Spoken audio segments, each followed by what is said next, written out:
จะไปล้างมือก่อนดูตามไปก่อนเท่าไหร่ยังไม่มีคนหรอก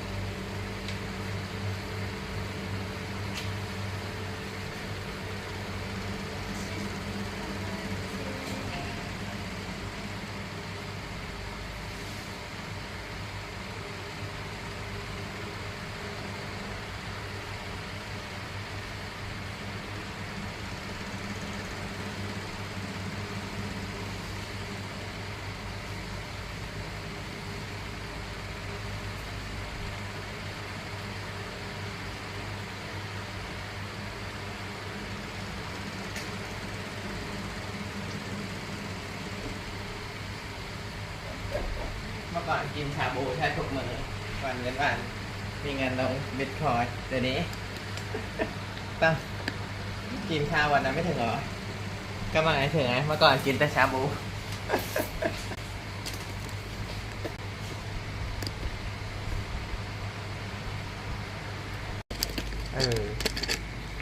ก็เห็นเชกินตัวนี้นะนี่ไงแล้วเชก็ดูโน้ตบุ๊กไปด้วยดีเว้ยมันได้แค่ไหนอ๋อต่ำสุดได้แค่นี้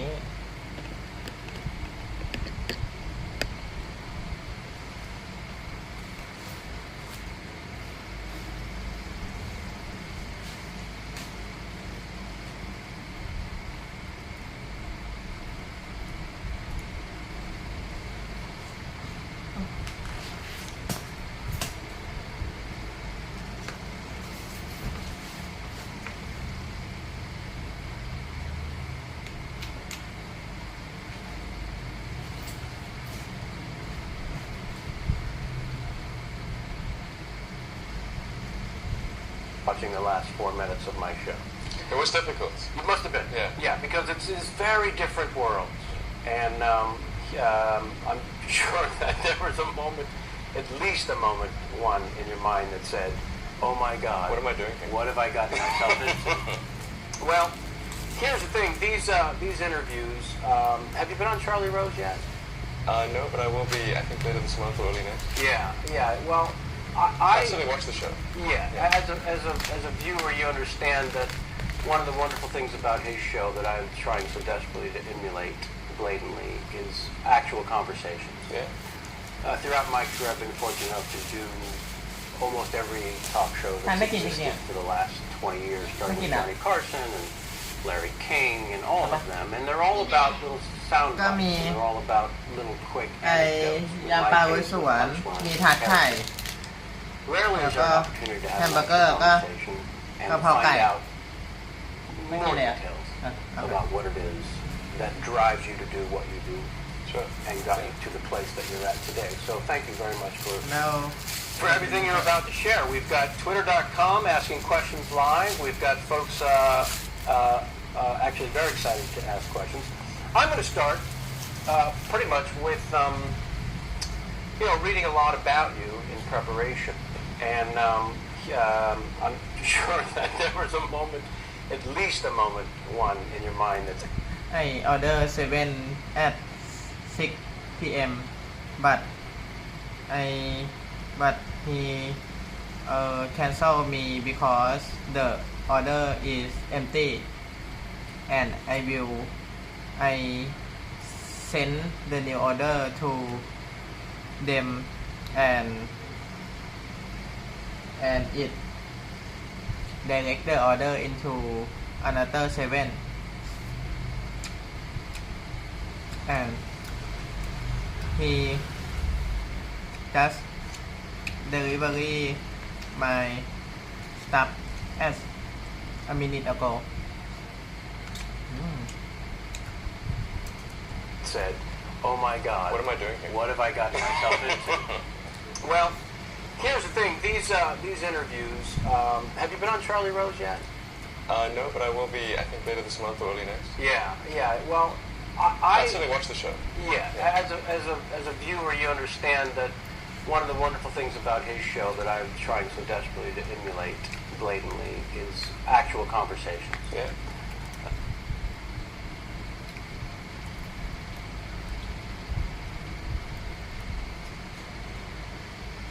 Throughout my career, I've been fortunate enough to do almost every talk show that's existed for the last 20 years, starting with Johnny Carson and Larry King and all of them. And they're all about little sound bites, and they're all about little quick anecdotes, in my case with punchlines and characters. Rarely is there an opportunity to have an actual conversation and to find out more details about what it is that drives you to do what you do. Sure. And got you to the place that you're at today. So thank you very much for everything you're about to share. We've got twitter.com asking questions live. We've got folks actually very excited to ask questions. I'm going to start pretty much with reading a lot about you in preparation. All that stuff is, Wikipedia and various sites to find out one's history. Yeah. How old were you? It's a little hit or miss. I know. It's all hit or miss. I find it to be that way. Yeah. How old were you, if I may? Let's just start here. I find it's history. Yeah. How old were you? It's a little hit or miss. I know. It's all hit or miss. I find it to be that way. Yeah. How old were you, if I may? Let's just start here. When the first vision popped into your head about working and bringing an electric car to the consumer? Well, I've been interested in electric cars for a long time, actually. I used to think about it quite a bit in college. Right. So it's been probably 17, 18 years that I've been thinking about the area. In fact, I used to talk to my dates in college about the importance of electric cars. And how did that work out for you? No, well, it's not a great date conversation. No? No. In fact, I ran into someone who I briefly dated in college, and she brought this up. She's a writer for Scientific American these days, and come to do an interview with me, and actually mentioned that it was a memorable date. Not necessarily a good way, but, right? Yeah. One she would never forget. Yeah, absolutely. But I'm kind of a science and engineering guy, so for me it's been obvious for a while that the future, we have to figure out a way to get off oil, and that the solution is electric cars. Right. And the advantage of an electric car is that you can generate that electricity by renewable means. Right. And so if you consume the electricity, if you're running electric cars and then you're generating your power with solar, wind, right. geothermal, which is increasing dramatically, by the way. It sure is. And if you're doing that, then you have a sustainable solution for the future. Yeah. And obviously, if you're burning oil, that's something that's going to end sooner or later. And so it's better to do it sooner and avoid the environmental damage than later, and have environmental damage plus a massive wealth transfer from the United States to other countries. Yeah, well, that's a big part of it too. Is how do we take back control of our destiny, quite frankly. Right. And so when this idea came to you 17, 18 years ago, I think it was around that time that, for the most part, those who were starting to hear rumblings of an electric car, myself included, were thinking, whoever puts out a gorgeous as well as functional electric car wins. Sure. In terms of exciting first a few and then the masses eventually, as the prices become more affordable to all consumers. Initially, what people are praising and also damning, there's both sides of it. Initially, you started with the Roadster. Right. The Tesla Roadster was a huge success. It has been very successful, yeah. Just walk us through, if you wouldn't mind, the chronological pieces of business here, because this really is fascinating to a great many of us. From conception to rolling out that first model, just in terms of a brief history of I can't imagine the hardships that took place in trying to get this thing to come to fruition. Yeah, it's certainly been technically quite difficult, right. From a business standpoint, quite difficult, and then it's been overlaid with a bit of a sort of soap opera from a personnel standpoint. So please feel free to share all of that. Yeah. Whatever you're comfortable sharing, we'd love to hear. Whatever you can legally share. Yeah, absolutely. Well, I'll focus on the non-personnel elements. Fair enough. And because I think that's more pertinent for the future.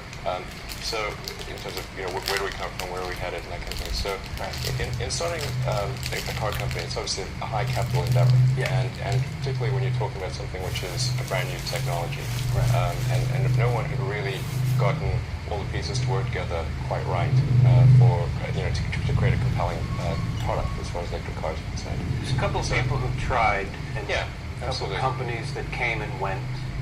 Well, and some of those companies are sort of still here today. Like General Motors had the EV1, right? And actually, if they continued and produced the EV2, EV3, and continued that development, there probably wouldn't have been a need for Tesla. But they didn't. Unfortunately, they took those cars away from people forcibly and crushed them.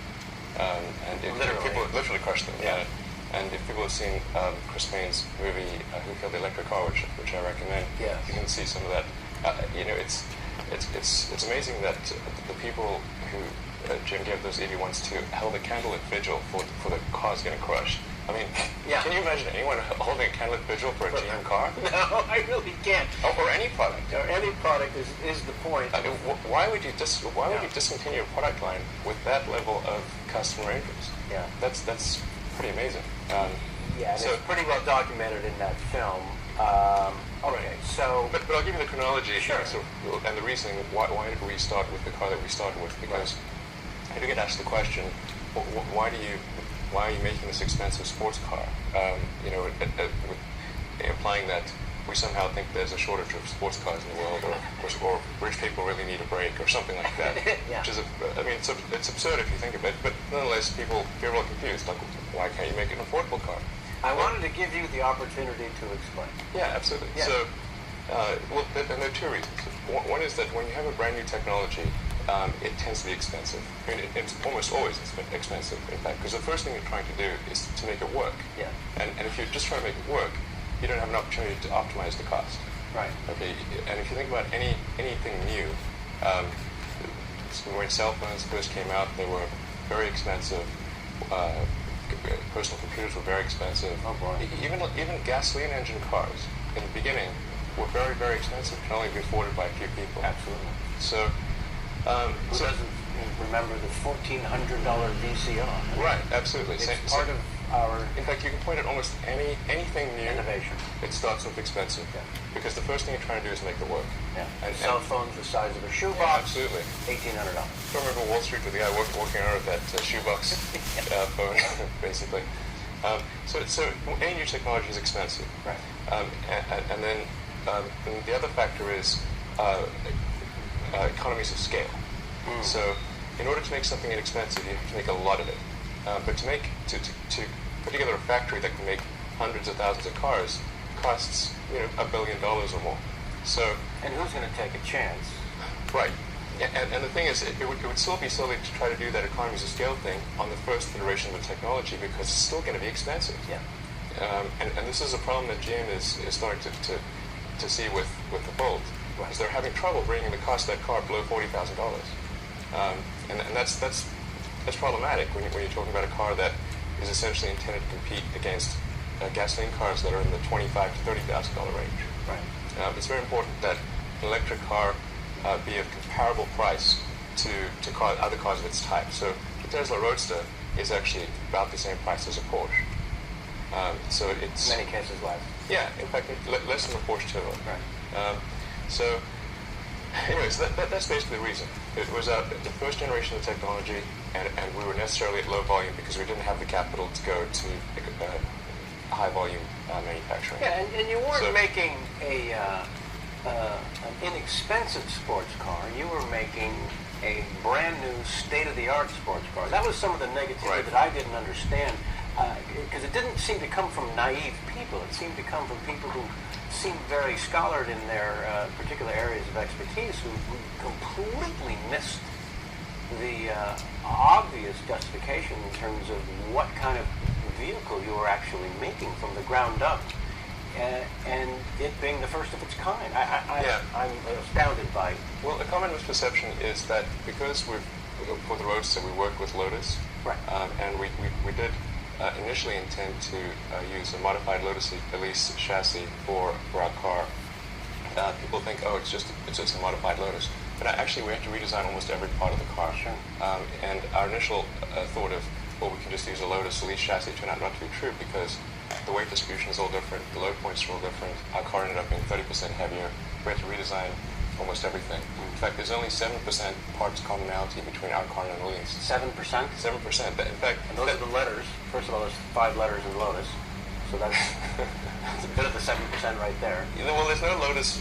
Actually, there's not think any Lotus logos in the car, but of course not. But nonetheless, it is. So 7% parts commonality is actually. That means when somebody like GM or Ford announces an all-new car, that all-new car has more than 7% commonality with prior cars. Excellent. So in other words, this is a newer new car than most new cars. Yeah. Almost all new cars. So it was tricky to bring it in for the price that we did bring it in. In fact, there was some pretty big mistakes made initially on the estimates of cost, and that forced us to raise the price later in order not to be shipping product at a loss. What's the time frame from the first sort of breaking ground on the space where you're going to manufacture this car? Obviously a prototype. The sedan or the sedan? No, the Roadster's in production. Right. But how long did it take? Yeah, but I mean, they're on the road now. Yes. In fact, we've delivered over 300 cars, and so approaching 400 cars. And when was the first one delivered?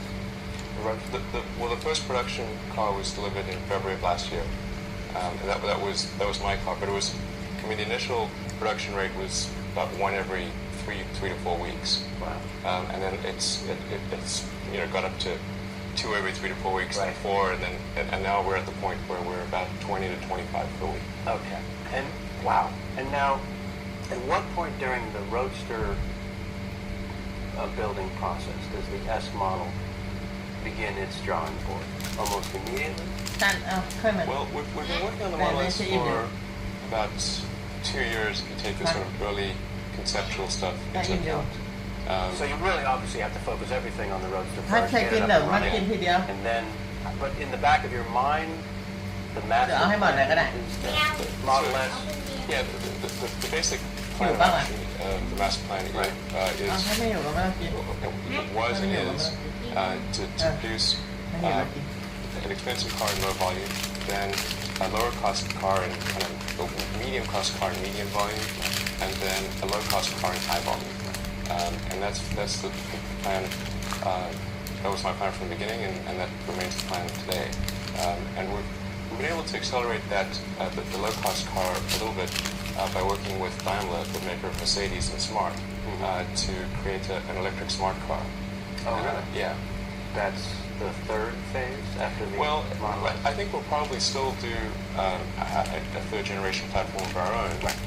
But as a means of accelerating low cost vehicle access, we're working with companies like Daimler to get there sooner. So my understanding is Daimler is planning to have the beginning of that 1,000-car test fleet on the roads towards the end of this year. So you're already focusing on working with an existing manufacturer in terms of bringing the electric car to a larger consumer base. Yeah, really the overarching point of Tesla is to accelerate the electric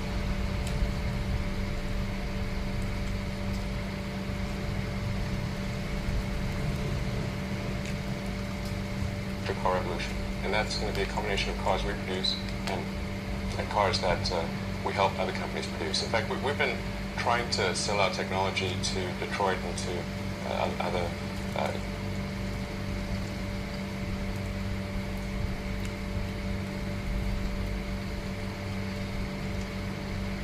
car companies in other parts of the world for a couple of years now, and it's ironic that the first company to do that is not an American company, but it's a German company.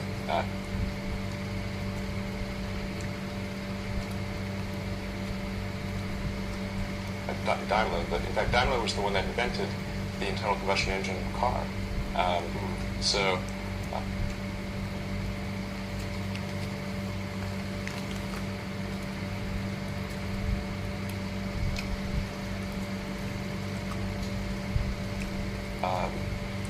have the oldest car company in the world, and they're actually being... Here they are jumping in with the electric car, absolutely. full force. As we move into your describing the Model S and its conception, we have some photos that we can throw up and let people look at while you're talking about it. Because I got to be honest, when I saw the Roadster, I was wildly impressed, but I was waiting. I was waiting for a non-sports car, more of a sedan. Right. Which is what... And most people were. Yeah. And I do feel like the larger audience is already chomping at the bit. And when I saw this car, I flipped out. I just could not believe something like this had been achieved when I wasn't looking. Because you did an awfully good job keeping it under wraps all these months, if not over. How... The first prototype was completed. Yeah, well, the first prototype was just completed last month when we, and that's when we did the unveiling of the Model S, the first drivable prototype.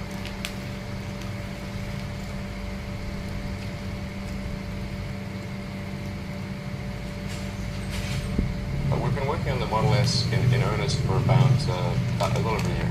A little over a year. Yeah. So you're saying only a week or so before you unveiled it, Yeah. March 26th, was it? March...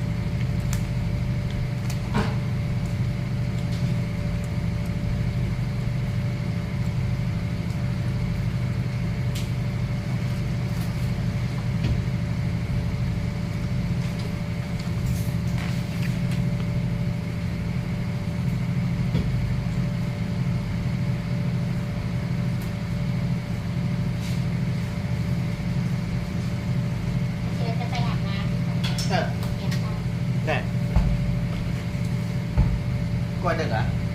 Qua được à? Em ăn sáng xe giờ mới thế à? ก็นอนช้ากันเวลาเข้าห้องเกียร์ก็อาบก่อน เข้าห้องก็นอนเลย จะเข้าห้องก็นอนเลย แกอาบแล้วเหรอ อ่ะอ๋อเปล่าไม่ถึงอ่ะ Yeah, March 26th, yeah. Only a week before. How was it actually fully functioning and ready to be driven? Yes. That's fantastic. Yes. Because that sort of thing happens really in down my to the wire. business. Yeah, not fantastic for you. Yeah. I can't imagine. I don't understand how you have any help that sort of name. เอาอันนี้ป่ะอ๋อโอเค Nail biter. In my business, that sort of thing happens all the time. Yeah.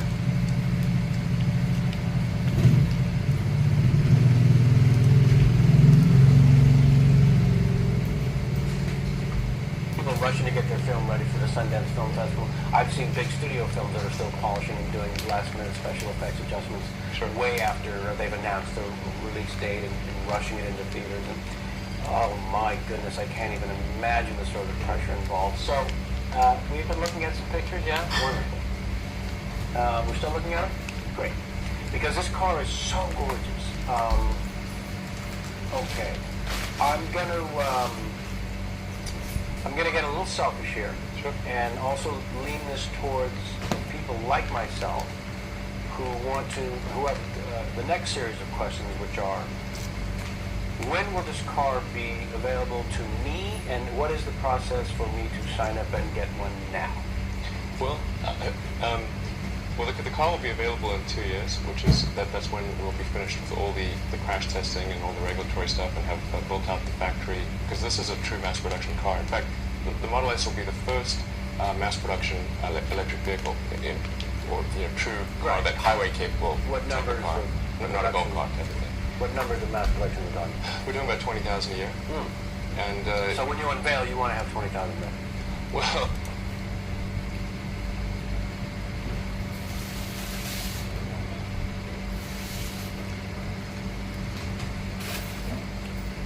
We'll still be. It'll take a little bit of time to spool up the production line, but these will be mass manufactured cars with robot.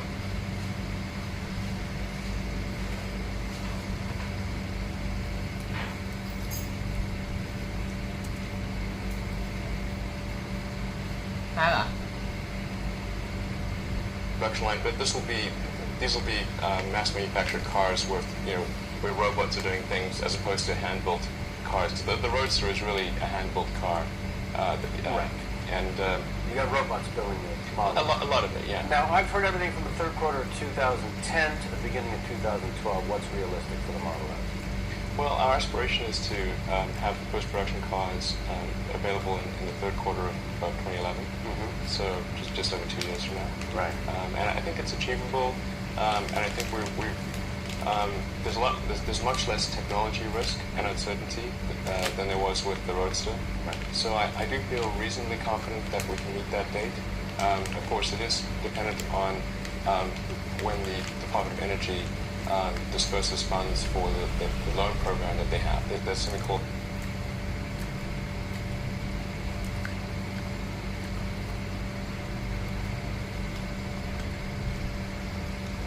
the Advanced Technology Vehicle Manufacturing Program, Yes.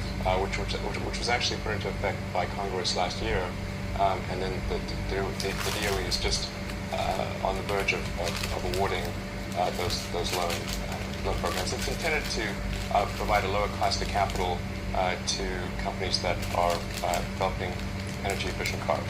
Well, it couldn't make more sense to those of us who have been waiting for this to happen, so we're glad that they're going to pitch in. There's also going to be a $7,500 rebate. There is already a $7,500 rebate.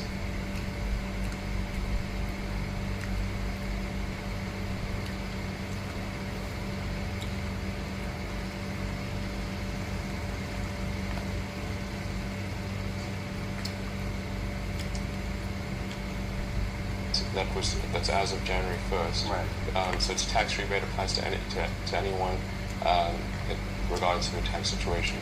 And the first base price is $49,900, and it goes up from there depending on the size of the battery. Yes, the base price of the Model S is $49,900. Right. And that's for the basic version, which has a 160-mile range. But you can get a battery pack that goes up to 300 miles in range. Right. And in fact, one of the things we think we'll probably do is have the 300-mile packs available for rent.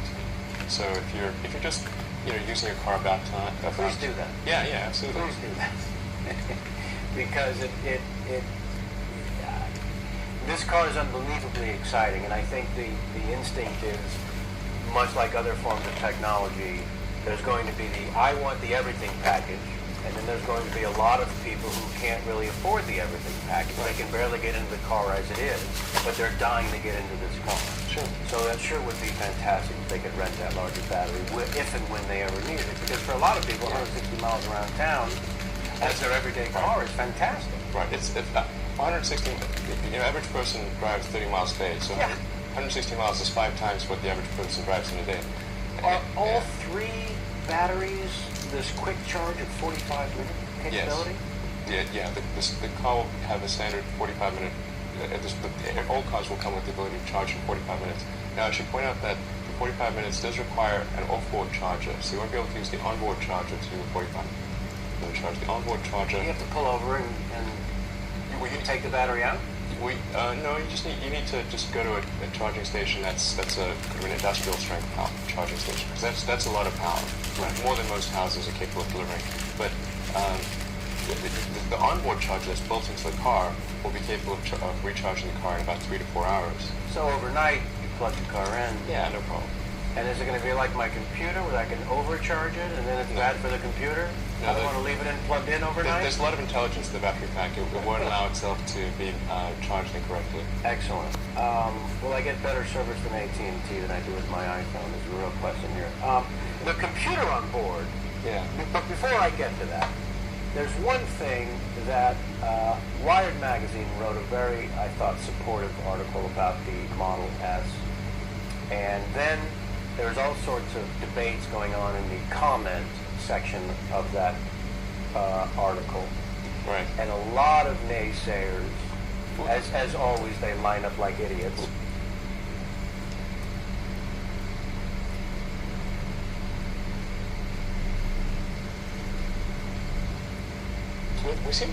Tesla seems to generate a bipolar response. Well, I mean, but you know what? That's fantastic, though. I mean, if anything, it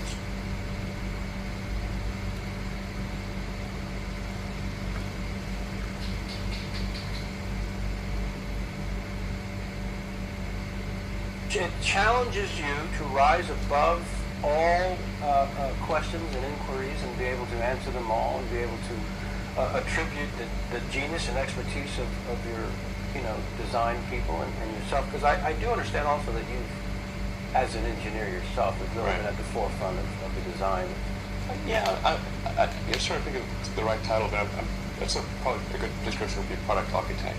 So at Tesla, we do have a chief technology officer, J.B. Straubel, who's been from the beginning and really is the person most responsible for leading the technology of Tesla. He's a great guy. And also like to credit Franz von Holzhausen in terms of the design of the Model S. Right. And